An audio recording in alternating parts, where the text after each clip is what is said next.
आज आम 10 मिनिट रे मार्केट परी चाउमिन बनैबा। आशा करुच्ची ए रेसिपी आपण मानक निश्चिंत पसंद आसीबो।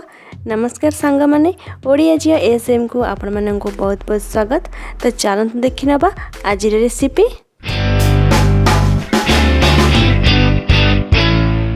मुएटी हक्का नूडल्स नहीं चाउमिन बनैबा पई सब बेले पतला चाउमिन नेबे बहुत भल टेस्ट आसी थाए। जेतिकी चाउमिन बनैबा सेतिकी गोटे प्लेट को काढ़ी नबा। तापरे गोटे कड़ाई रे किछि पानी गरम करिछि।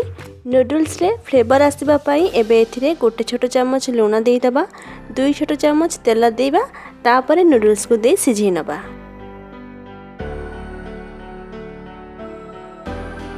सांग माने नूडल्स को बेसी सिझैबार नहीं। देखंतु हल्का फ्रेश कले एठी छिड़ी जाउची, एमती ही सिझैबे। तापरे गोटे स्ट्रेनर द्वारा पानी को छाणी नेबा। नूडल्स परस्पर मध्य लगी न जिबा पई अल्प रिफाइन तेल दे गोळै नबा।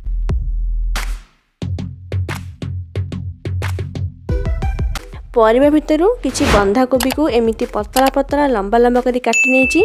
गोटे टमाटो को पतला पतला लंबा की काटि नेछि। आ गोटे कैप्सिकम को भी लंबा की काटि नेछि। एठी 2टी पियाज को पतला करी काटि नेछि। गोटे कंचा लंका नेछि।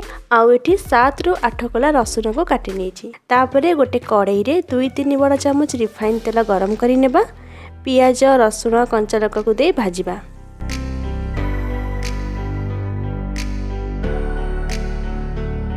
तापरे परिबा सब देबा।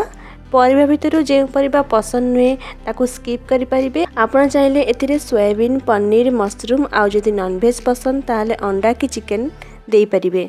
एबे सब परिबा को गोळै दबा। स्वाद अनुसार लूण देई पुणी थरे गोळै नबा।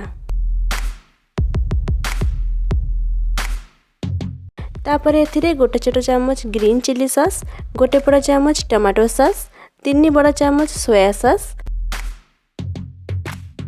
गोटे बड़ चम्मच विनेगार दे गोळैबा। परिबा को बेसी सिझैबानी, टिके क्रंची रखिबा। तापरे आमे नूडल्स को देबा। देखंतु आमे तेल दबा द्वारा नूडल्स हमर एठी गोटा गोटा अछि, परस्पर सह लागिनी।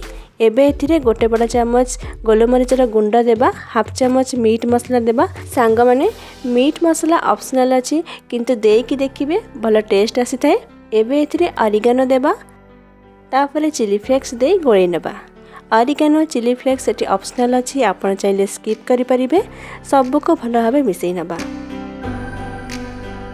एबे हमरा चाउमिन खाइबा पई रेडी होई गेला। तो सांग माने आपण माने चाहूचंती जदि आपनका पसंद रे किछि रेसिपी बनाए तो कमेंट रे जणांतु। मु चेष्टा करिबे बनैबा पई। तो पुणी आसीबे आ गोटे रेसिपी नै। रहूची धन्यवाद। जय जगन्नाथ।